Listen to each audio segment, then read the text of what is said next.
Welcome guys, Ren here from Terminated Gaming, right back where we were last time with our Transport Fever 2 series about building a beautiful or more realistic region in Transport Fever.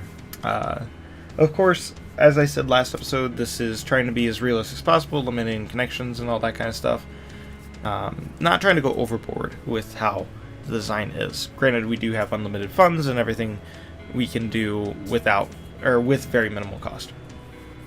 So here you see me place Brandenburg Airport, but at first this is not going to be used at all in this episode, and probably not even the next episode anyways. I will say that this episode does actually involve me spawning in the cities finally. But of course, I designed the road network first because I want it to spawn in a specific way, so that way I can better help it grow in the way I want it to grow. So there's purposely built spaces in between some of this area in here that I can have industry and commercial and residential spawn in and try to best maximize all of their potentials. So here you see me building the trains that will be the lumber and steel lines, and then I'm also buying the ships that will be going between the ports, and then I think I also will do the passenger trains as well here shortly as well. I notice I say the same words over and over again. Yeah, so it's like Shreveport, or what is it? It's like Shreveport or whatever that is. I don't know. That name's not gonna stay. I haven't messaged my Discord to see what anyone says. Anyways, if you're interested in joining the Discord, that link's down in the description down below. If you become a Patreon on my Patreon page, which is also linked down below, you can get special ranks and access to special areas on the Terminated Gaming Discord. So check that out if you're interested. As always, the content doesn't really change. The only thing that Patrons get that normal subscribers won't get is the access to behind the scenes material and first dibs on Q&As and stuff like that when we start doing those again. So I'm setting up part of the tram network here.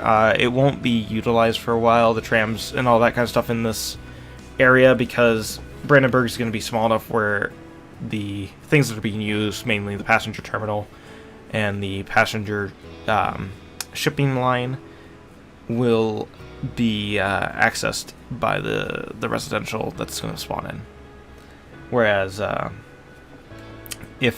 when the city does expand outward, when I finally let it, it will need to have a tram line built out. It might have buses too. I'm going to see how far I can get away with using trams first. So here you see me doing the setup for the transfer from the cargo port to the industry. Because I didn't leave myself enough space near the ports themselves to actually put those industries, I put them just out a little bit from Brandenburg, but they'll eventually probably get grown to by the regular industry for where we spawn in Brandenburg. It just depends on how we force the city to grow, because there are different ways you can kind of coerce the city to grow in a way that you want it to. You just put like things in the way. Mainly if you put railroad tracks next to roads, it can't spawn buildings, so that way it forces it to move south. In the case of if we were put them to the north side of a road, it would move to the south side.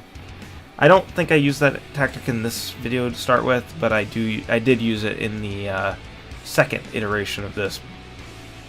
In the first iteration, I didn't do any of this planning beforehand. I literally just went into it and just tried to change already spawned cities into this, whereas where I did in the second one and now in this one is I do a road layout and then spawn the city around that, which works head and shoulders better because I get to control how I want my city to grow. Of course, I just make the main roads, so the extra large roads leading into the large, and then the mediums, and then I let the game decide where to put like the small roads. And you see that it's actually spawning on both sides of the railroad stations like I want, but it doesn't spawn any of the things that I want. It spawns all the industry to the northwest. It spawns all the commercial to the northeast, and all the residential is over near all the what would be considered the heavy pollution areas of shipping lanes and train stations. So I delete all of that southern residential, and then I'm gonna, by the end of the episode, we'll start actually having industry spawn on that other side where I want it. You just got to get it to drift. So by deleting as much as possible, but leave a little bit of it, because if you delete it, it doesn't spawn back in as far as I know. That was a thing in Transport Fever 1, and I believe it's a thing in this Transport Fever 2, which is the fact that if you completely delete off one fragment, so if it's commercial, residential, or industry, it does not respawn. You'd have to respawn the whole city. So here you see me, I'm doing the cargo, like the commercial cargo exchange. It's just truck unload spots. So when the ships come in with the materials, and actually it's when the industry in Brandenburg creates the materials, it ships it over to the cargo port, and it transfers to the other station, and then that station sends it to disperse around the Brandenburg area. So I'm also creating the bus routes up here, so that way people can get on the train from up here. Yeah, it's like Shreveport or something. I don't know how to say that. It's not going to stay like that. And basically, they can hop on a train up there and come down to Brandenburg. Or vice versa, they can go up there. So now I'm going to build out the OKC area, which is also going to be... I think that one up there I spawned as a medium-sized city, and this one I'm going to spawn as a large. And whereas Brandenburg I spawned as a huge, just to give us more of a chance of having it spawn the way we'd like it. And also gives us more area to play with right away. Whereas, you know, it spawns in all those road networks even though I deleted most of the actual area. And this one I put tools and construction materials, and the one up north was food and machines, and then Brandenburg's tools and machines, because those are the only...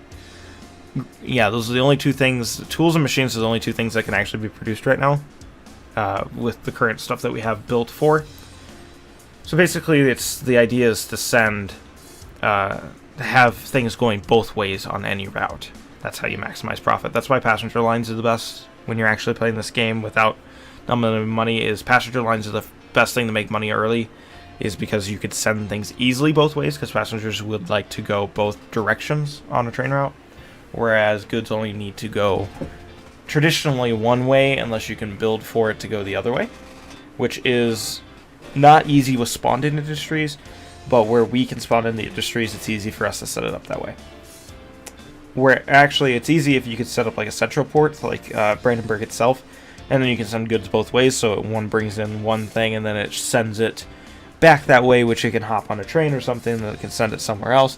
And that's why you see that these trains aren't completely dedicated to one cause. So like the lumber train actually has a couple cargo cars, so that way it can send anything that can go in a boxcar up to the north.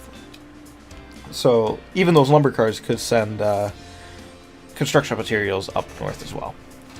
The two easiest things to build are construction materials and grain, because construction materials and food, because they only require one input, and that input doesn't even need to be processed. So for food, it literally is just grain gets sent to the food processor and then it can be sent off. And with the construction materials, it's stone gets sent and made into construction materials. Whereas with goods, fuel, tools, and machines all have products or multiple products that need to be refined in a separate process. So with tools, it's easy. It's only one material. It's planks. I think it's called planks. Or no, it's logs, then lumber, and then tools. So you have to have logging facilities, which are what are up in Shreveport, get sent to a lumber mill, which is what's in between Shreveport and Oklahoma City, and they got to get processed, and then those can get sent to the tool factory to be made into tools. And then also with machines, they need not only the lumber that's getting produced, how I said the same for the tools, but it also needs steel, which needs coal and iron sent to the steel mill, which it can turn into steel and then send it and build it into machines. So I actually went with more complicated things in this one just because it was in my head. I was able to set up 3 cities and have materials theoretically if I wanted to for all 3 cities, but I ended up doing it for 1 city and then half of each of the other 2. For goods and fuel, so for fuel it has to go from crude oil to refined oil to fuel, and for goods it needs, I believe it's steel. It's either steel or planks, which we already know the process for that. and then plastics. And plastics goes from crude oil to refined oil to plastics. So makes it a little bit more challenging if you're trying to build something around all those other things. So here you see I finally was able to coerce the industry to work its way south, closer to the railroad. And it's built all along that edge. And I'm trying to coerce the residential and commercial to fill in those lower areas so industry doesn't creep its way back north like it is right now. And, you know, force it to stay on the other side of that railroad track area. Because technically people can travel through the passenger station, so I want to take full advantage of that. And granted, once we can get trams and buses fully fledged out in the city, it won't be as huge of a deal. So finally, it's like, this is, like I said, this is an hour long, cut down to 15 minutes by sped up by 4 times. So in real time, this is taking a long time to actually get that to grow the way I want it to grow.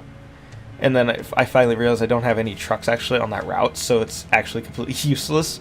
So the cargo ships have very limited, or the port has very limited range of being able to affect that stuff up there. So I need to have that running in order to affect all of the industry and commercial sectors. And you'll notice I do go and delete those further out residentials and all that too, just so I can help it come back towards where I want it to build right now. It's just tactics. You don't have to do this. You could let it completely build or completely grow organically however the game wants it to, or you can do what I do. Here I'm looking at all these stations and realizing, oh hey, these are heavily stocked and overflowing. So I start building out the bypass routes, and we will eventually add in extra trains to each of these routes. Fun fact too, if you're curious about when these were recorded, Mr. Beast's 2020 Rewind just came out as well, so I was watching that in the background of this. So I'll date the video by saying that this video was recorded on the 1st or 2nd of January, whichever day that Rewind came out. I can't remember if it was yesterday or today. I'm recording this on the 2nd, so this comes out in 2 weeks from when I'm recording, I think, exactly. But that's kind of going to be the nature of everything on the channels. Everything's going to be pretty pre-recorded, just so that way I make sure I can keep content here for you guys, and hopefully not lose out on any quality. I hope you guys don't see a downplay in quality. You guys, as always, can comment down below what you want to see changed and all that, and I will happily change it when the first opportunity arises. I try to stay proactive and find problems myself, but if there's things that you guys would like to see changed, feel free to comment down below and let me know, and I will make the adjustment as soon as possible. Here is, I've noticed a problem when I've made the industry go here to the south, was the fact that it couldn't get fully funded from, or couldn't get fully supplied from the port, so I had to actually add a southern truck route. It doesn't need a lot of trucks, but it needed some in order to complete the all the supply. So we're getting really close here to where we want to be, where I want the residential there to be on the northeast and or the northwest, sorry, and then commercial along the northeast. Gosh, I'm getting my directions mixed up. And then I also would like to eventually change it so that way there's commercial along the main roads and move that residential back even a little bit further, mainly to help against the emissions that the trains will cause and all that, because that will be a pain, because the cities now have growth based on your traffic, your stations, and emissions, and that's very hard to work around in some ways. So we're nearing the end of this episode again. As always, if you guys have been enjoying the series, please leave a like down below. It lets me know that we're doing a good job here and you guys actually want to see this. If you are not enjoying the series, please let me know down below what you'd like to see instead, or what you'd like to see different. And as always, if you have enjoyed this, please let us know down in the comments, and I will catch you guys on the next one. Peace out.